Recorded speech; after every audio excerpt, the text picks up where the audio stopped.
આ તરફ ભાવનગરથી સમાચાર કનુભાઈ કલસરિયા ફરી ભાજપમાં જોડાઈ શકે છે। પાટીલ સાથે મુલાકાત બાદ થઈ શકે છે વાપસી। પાટીલ સાથે મુલાકાત બાદ કનુભાઈ કલસરિયાનું નિવેદન, આ માત્ર શુભેચ્છા મુલાકાત હતી, મેં વિચારવા માટે સમય માંગ્યો છે। તો આ માત્ર શુભેચ્છા મુલાકાત હતી, સાથે બેઠા, વાતચીત કરી, જમ્યા અને આવજો કહીને છૂટા પડ્યા। બાકી ચોક્કસ પ્રમાણે તમે ભાજપમાં ભળો છો એવી વાત ચાલી રહી છે। ના ના, એવી વાત ચાલી રહી છે, પણ મેં વિચારવાનો સમય માંગ્યો છે। તો સાહેબ આપ ક્યારે કેસરિયામાં જોડાશો? એટલે વિચારીને હું એમને જવાબ આપીશ। સમાચારોમાં હાલ રોકાઈશું એક વિરામ માટે। આપ જોડાયેલા રહો ગુજરાતની number 1 news channel news 18 Gujarati સાથે।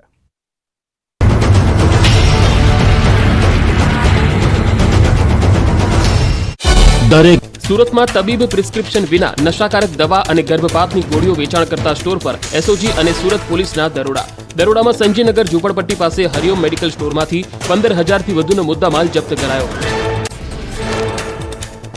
મોરબીમાં ચોખાની આડમાં આવેલો નશીલી સિરપનો જથ્થો ઝડપાયો। રંગપર